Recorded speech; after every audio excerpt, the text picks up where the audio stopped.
विद्यार्थियों, आज हम सबसे पहले शब्द रचना, शब्द निर्माण के प्रमुख स्टेपों की जानकारी लेंगे। शब्दों का निर्माण जब हम करते हैं तो वो शब्दों का निर्माण उपसर्गों द्वारा किया जा सकता है, प्रत्यय के द्वारा किया जा सकता है, संधि के द्वारा किया जा सकता है और समास के द्वारा किया जा सकता है। हमारे कोर्स में शब्द रचना के अंतर्गत उपसर्ग, प्रत्यय और समास ही है। अब हम ये जानेंगे कि रचना के आधार पर शब्द 3 प्रकार के होते हैं। नंबर 1, रूढ़। ये वो शब्द होते हैं जो परंपरा से किसी विशिष्ट अर्थ को प्रकट करते हैं, जैसे जल, नाक, हाथ, आग आदि। इन रूढ़ शब्दों का कि जब हम टुकड़े करते हैं तो इनके अलग अलग होने पर कोई अर्थ नहीं होता। जैसे आग, आग के हम टुकड़े करेंगे आ प्लस गा, तो ना आ का कोई अर्थ होगा न गा का। पर ये एक जब शब्द बन जाएगा आग, इसका अर्थ है अग्नि, क्योंकि हमारे यहां चूल्हों में जलती है। इसके बाद आता है यौगिक। यौगिक जैसा कि शब्द का नाम है यौगिक, जैसा कि हम जानते हैं यौगिक माने जुड़ा हुआ। 2 या 2 से अधिक सार्थक शब्दों को जोड़ करके यौगिक शब्द बनाया जाता है। जैसे पाठशाला, पाठशाला। यहां 2 शब्द हैं, पहला है पाठ और दूसरा शाला। यहां पाठ का भी अर्थ है, शाला का। पाठ का अर्थ है पढ़ना और शाला का अर्थ है कक्ष, स्थान, वो भवन जहां पर कि पढ़ाया जाता है, जहां पर कि पढ़ा जाता है। इसके बाद में आता है योग रूढ़। नंबर 3, योग रूढ़। ये वो शब्द होते हैं, इसमें 2 सार्थक शब्द तो होते हैं, परंतु ये मिल करके किसी तीसरे अर्थ की ओर संकेत करते हैं। तो तीसरी वस्तु के लिए जो शब्द रूढ़ हो जाते हैं वो योग रूढ़ कहलाते हैं। 2 शब्द मिलकर के अब उपसर्ग हैं, प्रत्यय हैं, सामासिक शब्द हैं, ये यौगिक और योग रूढ़ के अंतर्गत ही आते हैं। योग रूढ़ का एक उदाहरण देखिए, जैसे लंबोदर शब्द है, लंबोदर। यहां 2 शब्द हैं, एक लंबा और दूसरा शब्द है उदर। या लंबा माने लंबा बड़ा, उदर माने पेट। 2 शब्द मिलकर के दोनों का जब योग हुआ, दोनों जब जुड़े तो दोनों शब्द मिलकर के क्या बना? लंबोदर। अर्थात वो रूढ़ हुआ किसके लिए? गणेश के लिए। तो मैं समझ सकता हूं यहां आपको रूढ़ शब्द, योग रूढ़, यौगिक शब्द और योग रूढ़ शब्द, तीनों शब्दों का क्लेरिफिकेशन हो गया होगा। तीनों शब्दों की आपको जानकारी मिल गई। योग रूढ़ शब्द आप समास जब पढ़ेंगे तो बहुब्री समास में योग रूढ़ शब्दों का प्रयोग। यौगिक शब्द उपमेय उपमान, योग रूढ़ में भी उपमेय उपमान होता है, परंतु वहां अन्य अर्थ प्रदान होने के कारण बहुब्री समास की ओर इंगित करता है। योगरू शब्द और यौगिक शब्द उपमेय उपमान होने के कारण कर्मधारय और तत्पुरुष समास की ओर इंगित करता है। क्लियर? मैं समझ सकता हूं, इतना आते हैं क्लियर। उपसर्ग उस शब्दांश को कहते हैं जो किसी शब्द से पहले आकर नए शब्द का निर्माण करते हैं। उपसर्ग के मिलने पर तीन स्थितियां बनती हैं। उपसर्ग का स्वतंत्र रूप से कोई अस्तित्व नहीं होता। उपसर्ग का अस्तित्व शब्दांश के साथ मिलने के बाद नए शब्द का निर्माण करने में होता है। उसकी तीन प्रकार की स्थितियां बनती है। पहला शब्द बनता है कि मूल शब्द के अर्थ में और अधिक प्रभाव डाल देता है। उपसर्ग के प्रयोग से मूल शब्द जो है वो और अधिक प्रभावशाली बन जाता है। जैसे वी प्लस जय इज इक्वल टू विजय। जय शब्द है मूल, यहां वी उपसर्ग मिला, विजय शब्द बना। यह शब्द और ज्यादा प्रभावशाली बन गया। दूसरी स्थिति आती है उपसर्ग के योग से मूल शब्द का अर्थ बिल्कुल बदल जाता है, पूर्णतः परिवर्तित हो जाता है, बिल्कुल अलग अर्थ हो जाता है। जैसे प्र उपसर्ग जोड़ करके स्थान में तो बन जाएगा प्रस्थान। यहां स्थान प्लेस जगह, उसमें प्र उपसर्ग लगा, प्रस्थान बन गया। यानी प्रस्थान माने जाना, निकलना, चलना, चल देना। ये प्रस्थान शब्द बन गया। तीसरी स्थिति क्या आती है कि मूल शब्द का विपरीत अर्थ बन जाता है, बिल्कुल विलोम शब्द बन जाता है। जैसे परा उपसर्ग जोड़े और जय में तो बनता है पराजय। जय माने विक्ट्री, जीतना, उसमें परा उपसर्ग लगा, पराजय बन गया यानी हारना, हार जाना। बिल्कुल विपरीत अर्थ यहां पर हिंदी में तीन प्रकार के उपसर्गों का प्रयोग होता है। नंबर 1 तत्सम उपसर्ग। नंबर 1 तत्सम उपसर्ग। नंबर 2 तद्भव उपसर्ग।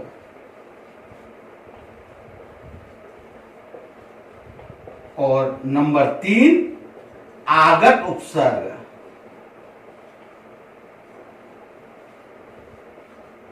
जिसे हम विदेशी उपसर्ग भी कहते हैं, जिसे हम विदेशी उपसर्ग भी कह सकते हैं। ये तीन प्रकार के उपसर्गों का हम प्रयोग करते हैं। तत्सम उपसर्ग, तत्सम माने उसके समान, उसके जैसा। संस्कृत इस भाषा की जननी है। संस्कृत के जो शब्द बिल्कुल उसके अनुसार हिंदी में प्रयुक्त कर दिए जाते हैं, जो शब्दांश, वो तत्सम उपसर्ग कहलाते हैं। वे उपसर्ग जो संस्कृत से ज्यों के त्यों, जैसे के तैसे ले लिए गए हैं, वो तत्सम उपसर्ग होते हैं। जैसे अनु, अनु, अनु का अर्थ है पीछे या समान। इसके अनुसार शब्द बनता है अनु प्लस सार, अनुसार।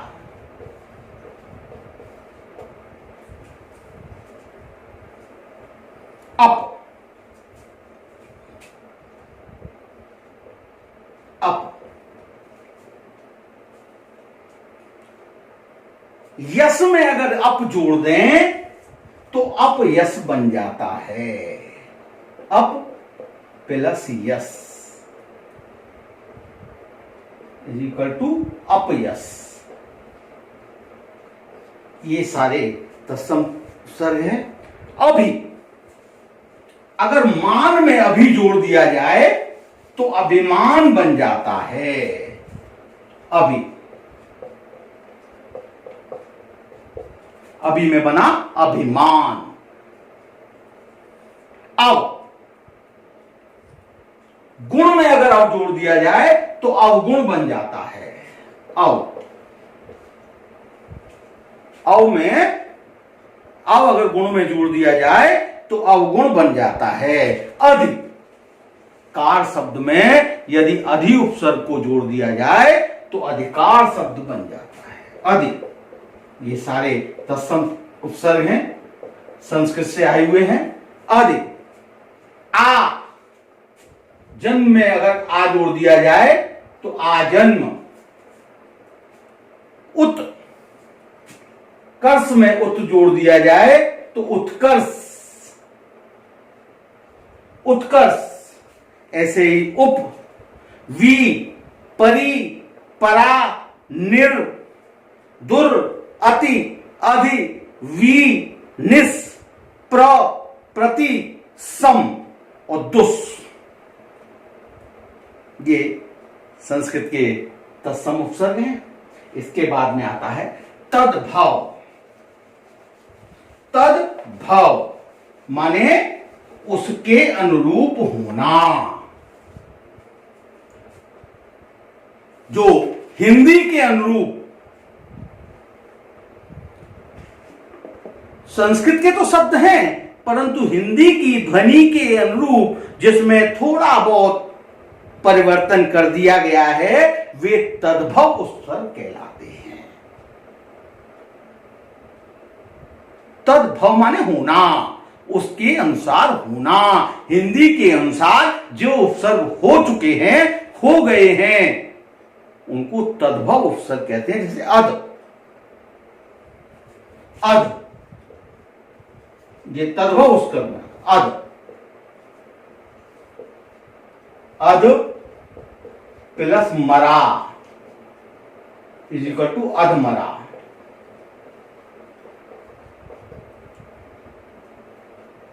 अधमरा।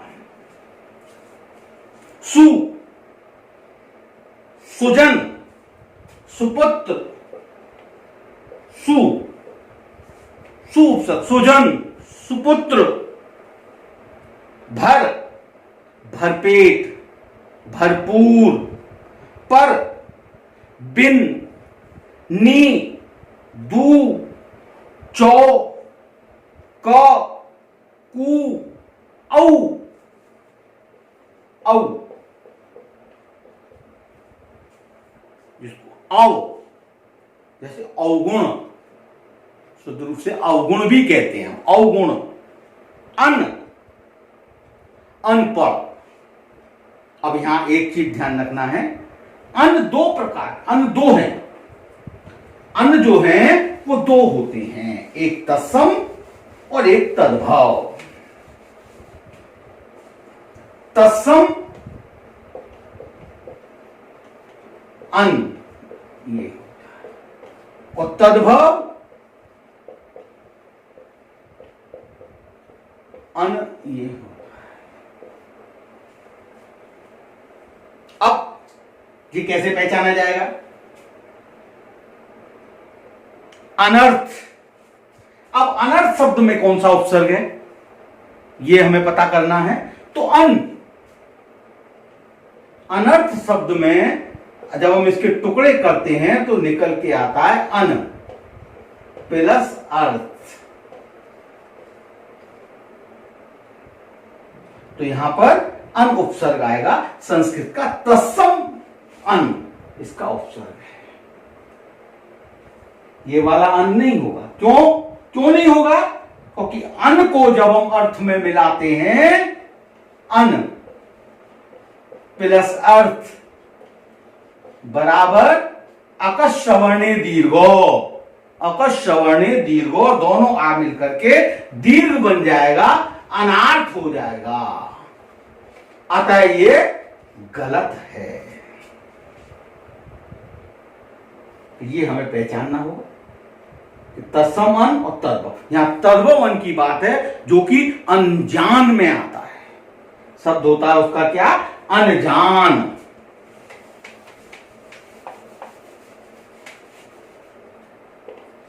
अनजान,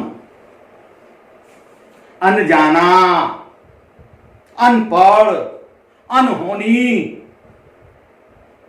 इसके बाद में तीसरा आता है आगत उपसर्ग, जो आए हुए होते हैं, विदेशी उपसर्ग जो अन्य भाषा से हमारी भाषा में स्वीकार किए गए हैं। मुख्य से अरबी, फारसी और अंग्रेजी भाषा के उपसर्ग है, उनको हम आगत उपसर्ग या विदेशी उपसर्ग के नाम से जानते हैं। अल, तर, वाइस आदि आगत उपसर्ग हैं। जैसे ब उपसर्ग से मिलकर के शब्द बना बसूली, बखूबी,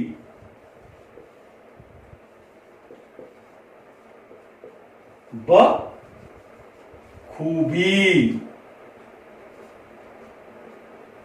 बखूबी, ब उपसर्ग आ गया। बद, बद चलन, बद चलन, बद चलन। बिला, बिला वजह, बिना वजह कहते हैं ना हम, पर अरबी फारसी में हम उसको बिला वजह शब्द कहते हैं। बिला, बिला वजह यानी बिला वजह, बिला वजह। बे, ला, सर, हम, हर, ना, गैर, खुश, एन, कम, दर। ये अरबी फारसी के उपसर्ग हैं। कुछ अंग्रेजी के उपसर्ग होते हैं, जैसे वाइस। वाइस का मतलब होता है शायद। वाइस चांसलर, वाइस चांसलर सुनते हैं हम शब्दों को। Vice chancellor, vice principal, vice principal, sub inspector, sub registrar, head master. ये क्या है? ये अंग्रेजी के उपसर्ग है। डिप्टी कमिश्नर, डिप्टी इंस्पेक्टर, ये अंग्रेजी। जनरल, चीफ आदि ये सारे अंग्रेजी के उपसर्ग हैं। कई बार ऐसे शब्द आ जाते हैं जिसमें एक से अधिक उपसर्ग होते हैं।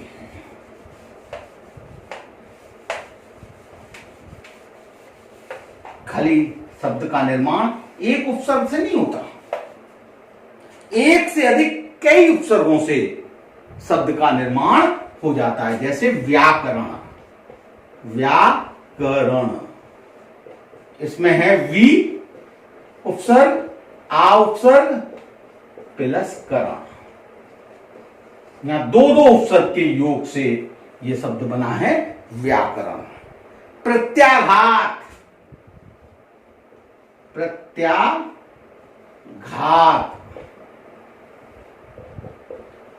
प्रति प्लस आ प्लस घात, घात। दो उपसर्ग, मूल शब्द इस प्रकार इसमें घात। प्रत्याघात, ऐसे ही अप्रत्याशित, अप्रत्याशित,